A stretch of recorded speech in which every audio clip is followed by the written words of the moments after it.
नमस्कार, आप देख रहे हैं जी पंजाब हरियाणा हिमाचल का मॉर्निंग शो गुड मॉर्निंग जी विद श्रामित चौधरी। और बुलेटिन में सबसे पहले आपको बता देते हैं कि कौन कौन सी खास खबरें आज रहने वाली हैं जिन पर हमारी नजर बनी रहेगी। सबसे पहली खबर है कि पंजाब में बीजेपी सक्रिय हो गई है और बीजेपी की सक्रियता ये चुनाव को लेकर है 2017। और फरीदकोट में आज बीजेपी का कमल खिला है देश जगा है ये कार्यक्रम होगा और इस कार्यक्रम में दो खास मेहमान होंगे, केंद्रीय मंत्री विजय सांपला और प्रदेश बीजेपी अध्यक्ष कमल शर्मा। तो ये बीजेपी के लिहाज से खबर, पंजाब की बड़ी खबर।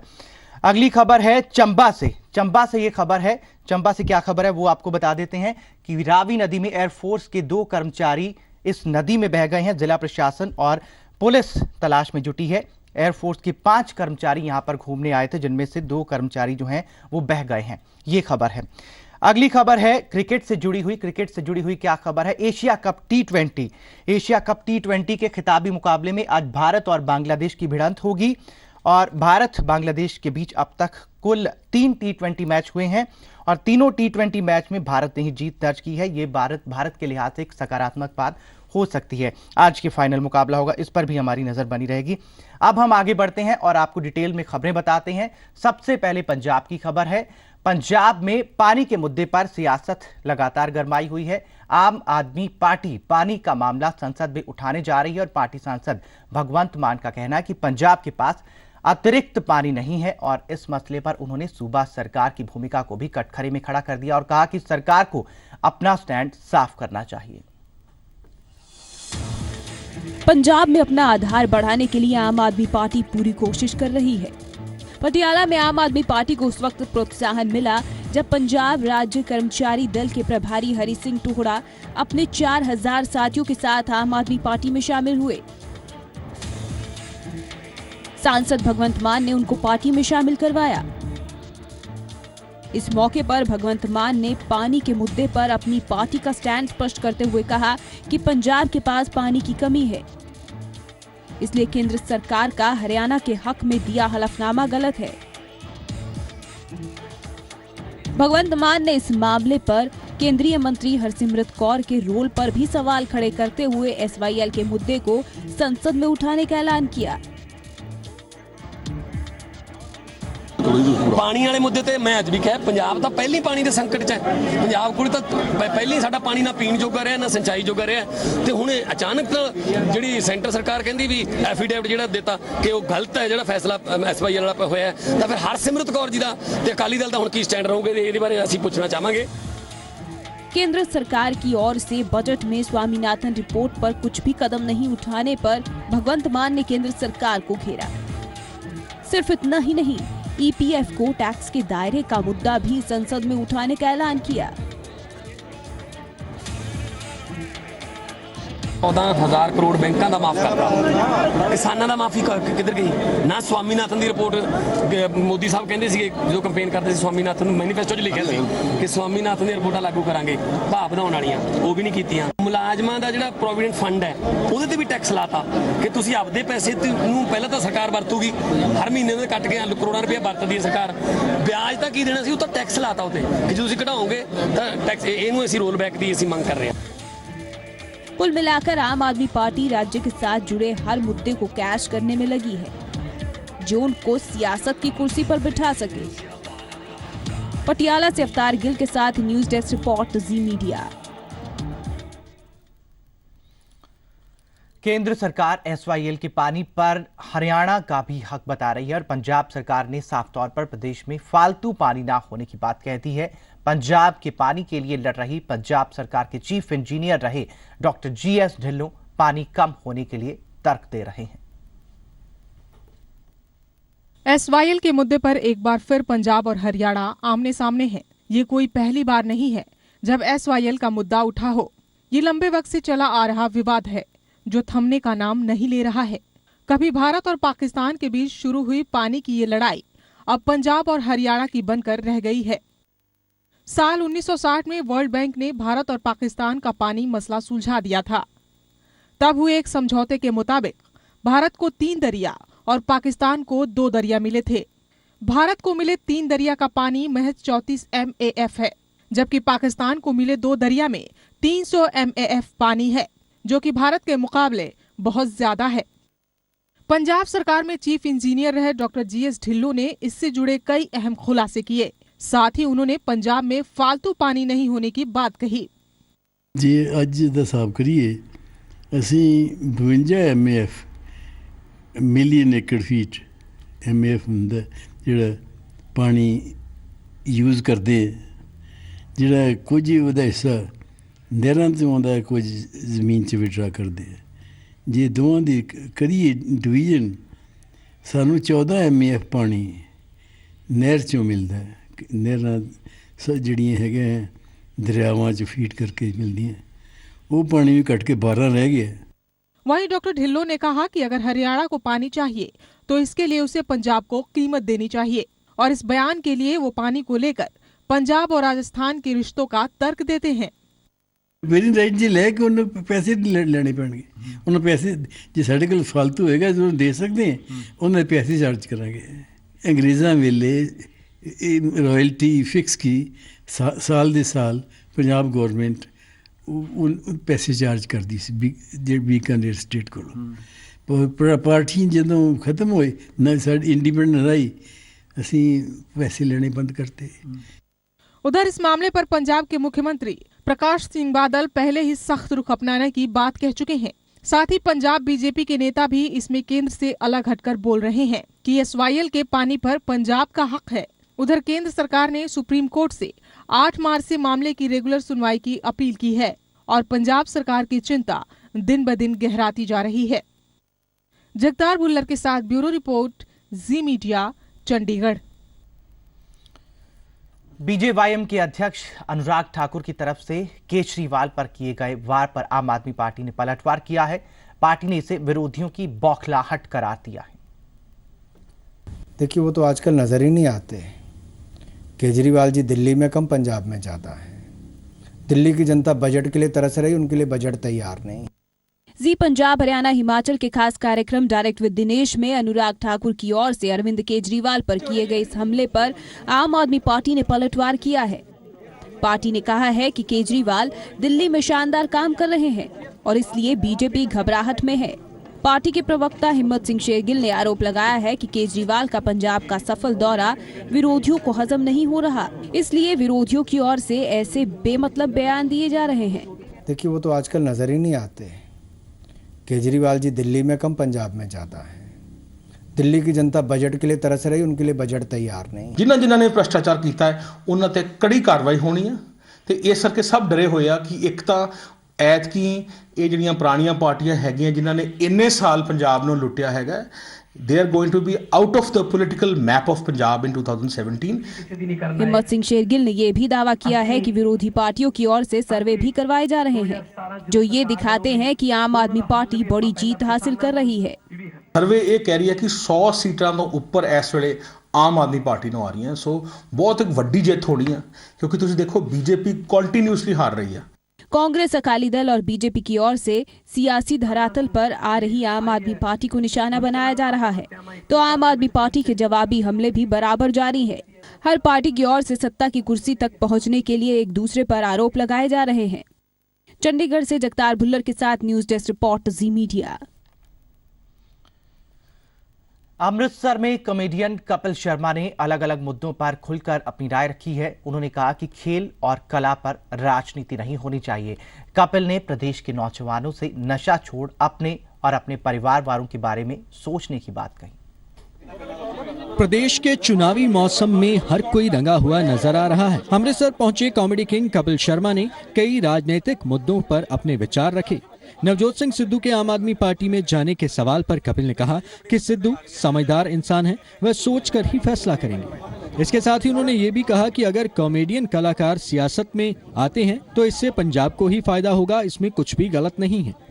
सिद्धू भाजी आप बहुत सियाने ने, मेरे तो मैं उन्होंने कुछ नहीं सजेस्ट करांगा, जो उन्होंने ठीक लगता करन। एंड ऑफ द डे गल यही है कि पंजाब की तरक्की होनी चाहिए है, पंजाब ਜਿਹੜੇ नशे ने खत्म होने चाहिए। बाकी वो किसी पार्टी जान उन्होंने अपनी सोच है। नहीं भाजी, हर एक किसी का अपना अपना नजरिया वा, पर अगर जे आ रहे ने कुकी भाजी बहुत अच्छे कलाकार ने, बहुत अच्छे इंसान भी ने, सो अगर पॉलिटिक्स आ रहे हैं तो अच्छी गल है। पंजाब का कुछ भला करन सारे मिलके इकट्ठे। कपिल ने कहा कि खेल और कला को सियासत से दूर रखना चाहिए। उन्होंने कहा कि नशा पंजाब में बीमारी की तरह है, जिसके लिए सरकार को ठोस कदम उठाने चाहिए। पॉलिटिक्स लग गया और खेड लग ने कलाकार, मैनू नहीं लगता सर इदां होना चाहिए। पहला भी शुरू तो सालां तो इत्थे पाकिस्तान तो कलाकार आ रहे हैं, मैनू नहीं लगता सर पॉलिटिक्स लग गया खेड लग ने।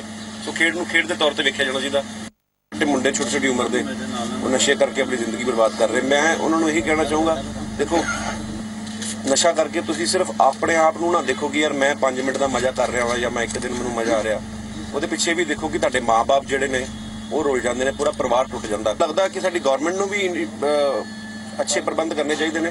कपिल शर्मा ने खुद तो सियासी मैदान में उतरने से इनकार कर दिया, पर प्रदेश में जहर की तरह फैल रहे नशे के मुद्दे पर चिंता जरूर जाहिर की है। राजन गोसाई, जी मीडिया, अमृतसर।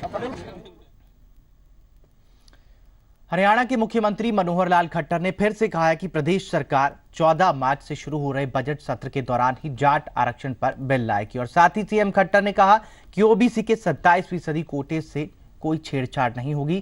साथ ही ये भी कहा कि सदन में आपसी सहमति से बिल पास करवाने की कोशिश होगी। हरियाणा विधानसभा का बजट सत्र 14 मार्च से शुरू हो रहा है। बजट सत्र के दौरान जाट आंदोलन और जाट आरक्षण का मुद्दा जमकर गूंजेगा। हालांकि हरियाणा के मुख्यमंत्री मनोहर लाल खट्टर का कहना है कि सरकार इसी सत्र में जाट आरक्षण के लिए बिल लाएगी। सीएम खट्टर ने यह भी भरोसा दिलाया है कि ओबीसी के 27% कोटे से छेड़छाड़ नहीं की जाएगी। इस सत्र में जो 14 मार्च से शुरू होने वाला है, इसके अंदर हम एक बिल लेकर के आने वाले हैं और उस बिल के माध्यम से जो आरक्षण की व्यवस्था दी जानी है वो आरक्षण की व्यवस्था हम करेंगे। जो 27% का आरक्षण पहले ओबीसी का दिया हुआ है उसमें किसी प्रकार की कोई छेड़छाड़ नहीं की जाएगी। सदन में टकराव ना हो, इसके लिए सरकार सभी सियासी पार्टियों के एक सदस्य को लेकर इस मुद्दे पर सर्वदलीय समिति बनाने पर भी विचार कर रही है। ये सर्वदलीय समिति जाट आरक्षण के बिल का प्रारूप तय करेगी ताकि सदन में आपसी रजामंदी से ये पास हो सके। सभी पार्टियों से एक मेंबर लेकर के हम एक सर्वदलीय एक समिति बनाए ताकि वो सर्वदलीय समिति जो है वो इस पर एक प्रारूप बिल का बना करके दे। और यदि सर्वदलीय सहमति से कोई प्रारूप बना करके हमको देती है तो मैं निश्चित रूप से ये भी कह सकता हूँ कि उसके ऊपर बिना किसी चर्चा के हम इस बिल को पास कर देंगे। जाट आरक्षण आंदोलन सड़क पर भले ही अब शांत हो गया हो, लेकिन अब भी इस पर सियासत जारी है और विपक्ष के तीखे तेवर जाहिर कर रहे हैं कि बजट सत्र के दौरान भी ये मुद्दा जोर शोर से उठाया जाएगा। कुलवीर दीवान, जी मीडिया, चंडीगढ़। हरियाणा में जाट आंदोलन के दौरान हिंसा में पुलिस अधिकारियों की भूमिका की जांच कर रहे प्रकाश आयोग ने अपनी जांच को तेज कर दिया है। शनिवार को भी प्रकाश आयोग ने अधिकारियों से पूछताछ की। हरियाणा में जाट आंदोलन के दौरान हुई हिंसा में सवालों में आई पुलिस अधिकारियों की भूमिका की जांच कर रही प्रकाश सिंह कमेटी ने अपनी जांच तेज कर दी है। शनिवार को भी टीम ने दौरा किया और अधिकारियों और संबंधित कर्मचारियों के मौखिक बयान लिए। कमेटी ने अधिकारियों के लिए एक गाइडलाइन भी बनाई जिसके तहत अधिकारियों को जानकारी देनी है। ऐसे सारे अधिकारी जिनके क्षेत्र में कोई घटना हुई है उन लोगों को हमने कहा है कि आप अपना वर्षन दीजिए और वर्षन देने के लिए हमने कुछ उनको गाइडलाइंस दे दिया है कि आपके वर्षन में इन बिंदुओं पर यथासंभव कोई ज़रूरी नहीं कि सारे बिंदुओं पे आपका लिखना ज़रूरी है, इन बिंदुओं पर आप यथासंभव प्रकाश डालिए। उनको 10 दिन के अंदर कहा गया अपना लिखित बयान 10 दिन के अंदर कमेटी के कार्यालय में, हरियाणा के सचिवालय में हम लोग का कार्यालय है कमरा नंबर 45 8वीं मंजिल, वहाँ पे आप भेज दीजिए। मामले की जांच कर रही कमेटी का दावा है कि वो अपने काम में लगी हुई है और वो तय समय सीमा के भीतर ही अपनी जांच रिपोर्ट सरकार को सौंप देगी। हमारा पूरा प्रयास होगा और पूरी प्लानिंग उसी हिसाब से चल रही कि 45 दिन के अंदर हम रिपोर्ट दे देंगे। कमेटी अब तक 375 लोगों से मुलाकात कर चुकी है। इनमें से 56 लोगों ने अपने बयान दर्ज करवाए हैं। जांच आयोग के मुताबिक अब तक लोगों की भी मिलीजुली प्रतिक्रियाएं ही रही हैं। रोहतक से राज टाकिया के साथ न्यूज डेस्क रिपोर्ट, जी मीडिया। जाट आंदोलन पीड़ितों को राहत देने के लिए ग्राम पंचायतें आगे आने लगी हैं। हरियाणा के कृषि मंत्री ओपी धनखड़ के आह्वान पर झज्जर की पंचायतों ने पीड़ितों को मुआवजा देने के लिए 66 लाख रुपए इकट्ठा किए। झज्जर ब्लॉक की ग्राम पंचायतों ने एक अनोखी पहल की है। पंचायतों ने 66 लाख रुपए की राशि मुख्यमंत्री राहत कोष में देने का फैसला किया है। शनिवार को झज्जर के संवाद भवन में सूबे के कृषि मंत्री ओम प्रकाश धनखड़ पहुंचे।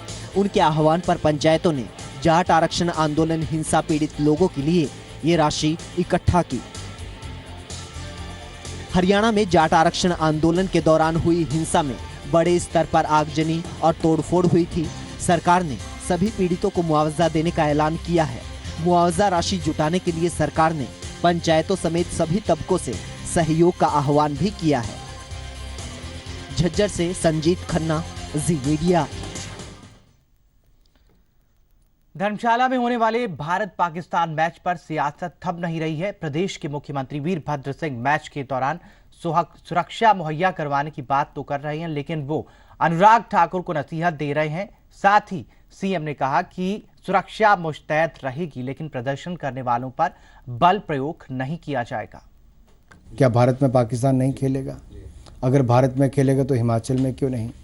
और अगर हिमाचल में 1 वर्ष पहले तय हुआ तो अब अंतिम समय में मना कैसे किया जा सकता है? इसलिए मेरा सबसे निवेदन है कि हम उसमें अपनी राजनीति चमकाने की बजाय हम देश के हित में सोचें। अनुराग ठाकुर कहते हैं कि जो 1 साल पहले बुकिंग हो गई थी इस पूरे मैच के लिए और बुकिंग होटल्स की भी हो गई थी, तो बीसीसीआई अगर कड़ा रुख अपनाएगा, अगर यानी मैच को शिफ्ट किया जाता है या रद्द किया जाता है, तो आने वाले कई सालों तक धर्मशाला में फिर मैच पर जो है किसी भी मैच पर बादल जो है संकट के मंडरा कहीं ना कहीं फर्क पड़ेगा सर खेल पर भी। ये उनका मामला है। धर्मशाला में होने वाले भारत पाकिस्तान मैच पर सियासत थम नहीं रही है।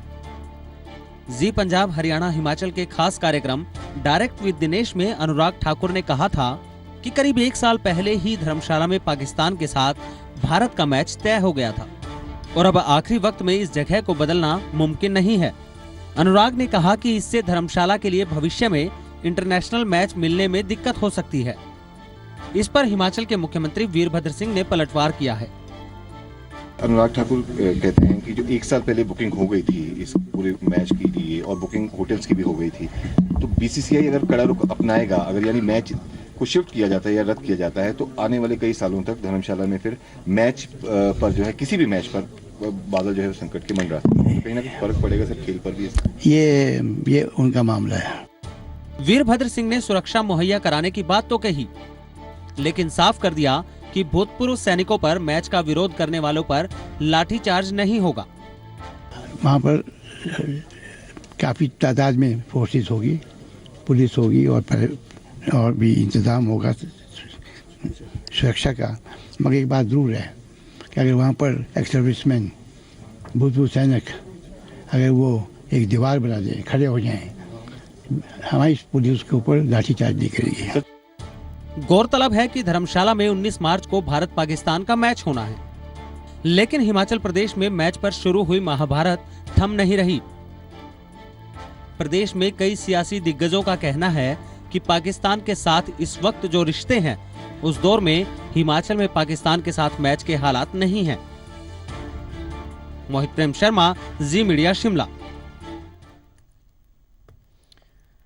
धर्मशाला में 19 मार्च को भारत पाकिस्तान के बीच होने वाले T20 मैच को लेकर अब भी असमंजस बरकरार है। अब आम आदमी पार्टी भी मैच के विरोध में उतर आई है, लेकिन उधर धर्मशाला के कुछ लोगों ने इस मैच के पक्ष में एक रैली भी निकाली। धर्मशाला में मैच पर धर्म संकट बरकरार है। एक तरफ हिमाचल सरकार इसे लेकर असमंजस में है, तो वहीं दूसरी तरफ आम आदमी पार्टी भी मैच के विरोध में उतर आई है। हिमाचल प्रदेश के आप संयोजक राजन सुशांत का कहना है कि उनकी पार्टी मेजर विजय मनकोटिया के बयान का समर्थन करती है, इसीलिए वे भी कांग्रेस की तरह शहीदों के परिवारों और पूर्व सैनिकों की भावनाओं की कद्र करते हुए इस मैच की खिलाफत करेंगे। आम आदमी पार्टी का स्टैंड है कि मैच हो, यहाँ पर सारे मैच हों, ज़्यादा से ज़्यादा हों, ताकि युवाओं को प्रोत्साहन मिले, पर्यटन को बढ़ावा मिले। लेकिन इतने राष्ट्र हैं, केवल मित्र राष्ट्रों के साथ होना चाहिए। जो बीसीसीआई जिद्द हो गई है, अड़ गई है कि हमने मैच करके ही लेना है दम। मैं समझता हूं कि प्रदेश के 2 लाख जो सैनिक और 1 लाख पूर्व सैनिक जो आज हैं, ये उनके घाव पर नमक छिड़कने के बराबर होगा। आम आदमी पार्टी इसका कड़ा विरोध करेगी। इधर सियासतदान जहां मैच ना करवाने की बात कह रहे हैं, तो वहीं मैच करवाने के पक्ष में धर्मशाला के लोगों ने रैली निकालकर राज्यपाल और पीएम के नाम ज्ञापन सौंपा। लोगों का कहना है कि वे भी शहीदों की शहादत का सम्मान करते हैं, लेकिन अगर यहाँ ये मैच नहीं होता तो हमारे देश और प्रदेश की छवि को बेहद नुकसान पहुंच सकता है। कि हम भारतीय हैं, जो मैदान है वो भी भारत में है, भारतीय भी खेल रहे हैं और सब इसका समर्थन करें। अगर ये मैच यहाँ से स्थानांतरित होकर कहीं और जाता है तो इससे प्रदेश का, धर्मशाला का नाम खराब होगा। मैच पर जारी सियासत के बीच में सबसे बड़ा सवाल ये है कि लाखों की संख्या में टिकटें बेच चुका है एचपीसीए प्रशासन धर्मशाला के इस खूबसूरत स्टेडियम में दर्शकों को इस मैच का लुत्फ उठाने का मौका दे पाता है या नहीं। शिमला से मोहित प्रेम शर्मा के साथ एस गोपालपुरी, जी मीडिया, धर्मशाला। कांग्रेस के वरिष्ठ नेता आनंद शर्मा का राज्यसभा सांसद बनना अब तय माना जा रहा है। सूत्रों का कहना है कि कांग्रेस ने राज्यसभा चुनाव के लिए उम्मीदवारों के चयन की शुरुआत के बाद से ही आनंद शर्मा को हिमाचल से उम्मीदवार चुन लिया गया है। यूपीए सरकार में कैबिनेट मंत्री रहे कांग्रेस के वरिष्ठ नेता आनंद शर्मा जल्द ही राज्यसभा में नजर आ सकते हैं। सूत्रों की माने तो हिमाचल प्रदेश कांग्रेस कमेटी ने हाईकमान को इस पद के लिए केवल आनंद शर्मा के नाम का अनुमोदन किया है। राजस्थान के सांसद के तौर पर आनंद शर्मा का कार्यकाल जुलाई में खत्म होने जा रहा है, लेकिन सूत्रों के मुताबिक आनंद शर्मा को राज्यसभा में हिमाचल से उम्मीदवारी हासिल करने के लिए अपने पद से वक्त से पहले ही इस्तीफा देना होगा। उधर सूबे के मुख्यमंत्री वीरभद्र सिंह का कहना है कि पार्टी जिस प्रत्याशी पर मुहर लगाएगी उसे विधानसभा में कांग्रेस का बहुमत हासिल हो जाएगा। टिकट मिल जाएगा हम जिता देंगे, टिकट मिल जाएगा हम जिता देंगे, टिकट मिल जाएगा हम जिता देंगे। भारत निर्वाचन आयोग ने हिमाचल से राज्यसभा की एक सीट के लिए चुनाव कार्यक्रम की घोषणा कर इसकी अधिसूचना जारी की थी। राज्यसभा सांसद विमला कश्यप का इसी साल 2 अप्रैल को कार्यकाल पूरा होने के बाद ये सीट खाली हो रही है। इस पद के लिए मतदान 21 मार्च को हिमाचल विधानसभा के परिसर में होगा। सूत्रों का कहना है कि प्रदेश कांग्रेस कमेटी ने राज्यसभा सदस्य के लिए केवल आनंद शर्मा का ही नाम भेजा है और उन्हें छोड़कर किसी भी नेता ने दिलचस्पी नहीं दिखाई है। यही वजह है कि उनका राज्यसभा में जाना तय माना जा रहा है। मोहित प्रेम शर्मा के साथ ब्यूरो रिपोर्ट, जी मीडिया, शिमला। श्रीनगर के जाकली की तरफ से आयोजित पासिंग आउट परेड में जम्मू कश्मीर के 242 युवा भारतीय सेना का हिस्सा बने और जम्मू कश्मीर के युवाओं में देशभक्ति के इस जज्बे ने ही इन युवाओं को सेना में भर्ती के लिए प्रेरणा दी।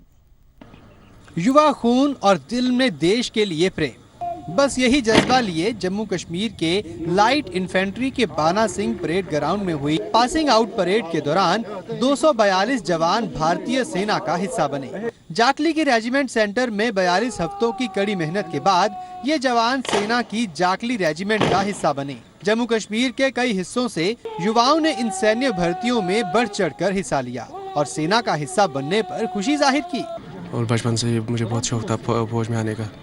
तो क्या करेंगे आप फौज में जाके, क्या बनाया है आपने? अपनी देश की रक्षा करनी है, अपनी इस देश का नमक खा रहे इसके रक्षा करनी है। आमिर साहब, कितना फख्र हो रहा है भारतीय सेना में शामिल होने? बहुत ज़्यादा खुशी हो रही है मुझे कि मैं एक इंडियन आर्मी का सोल्जर हूँ। तो क्या सोच के आप आए हैं? किस चीज़ ने आपको एनकरेज किया कि आप सेना में शामिल हो जाए? शामिल क्या सर, मुझे फख्र महसूस हो रहा है कि मैं अपने देश के किसी साइड से कोई काम आ सकूं सर। अपने बच्चों को सेना में भर्ती होता देख इनके अभिभावकों ने भी इसे खुशी और गर्व का पल बताया। तो कितने खुश हैं आप कि आज फौज में जा रहा है? बहुत खुश हूँ। यहाँ हालात खराब हैं, एनकाउंटर्स होते हैं, आपको डरने लगा? नहीं, ये क्या डरना है, ये तो अल्लाह लिखा है वही। तो आपको लगता है कि वो देश की सेवा करेगा? और क्या भेजा में इसमें क्या, देश की सेवा करने के लिए। परेड में जाकली रेजिमेंटल सेंटर के कर्नल जनरल सतीश दुआ और तमाम सेना के अधिकारियों ने भी शिरकत कर युवाओं के सेना में भर्ती होने के जज्बे को सराहा और खास तौर पर कश्मीर घाटी के युवाओं में इस दिलचस्पी को काफी अहम माना। All I can say that the response to recruitment in the army in different regiments is very enthusiastic. More than 20,000 youth turn up for vacancies, for 55 vacancies in a particular recruitment rally. So that is the kind of response we are seeing. सुरक्षा के साथ साथ घाटी के युवाओं को प्रोत्साहन और विकास का एक जरिया देने के लिए इस तरह के कदम को देखकर घाटी के लोगों में काफी खुशी है। सुरक्षा के साथ साथ अब भारतीय सेना ने जम्मू कश्मीर की आर्थिक स्थिति को भी सुधारने का बीड़ा उठाया है। यही कारण है कि आए दिन जम्मू कश्मीर में हो रही रिक्रूटमेंट रैलियों में सेना जम्मू कश्मीर के युवाओं को प्राथमिकता दे रही है। कैमरा पर्सन इरफान मंजूर के साथ खालिद हुसैन, जी मीडिया, श्रीनगर।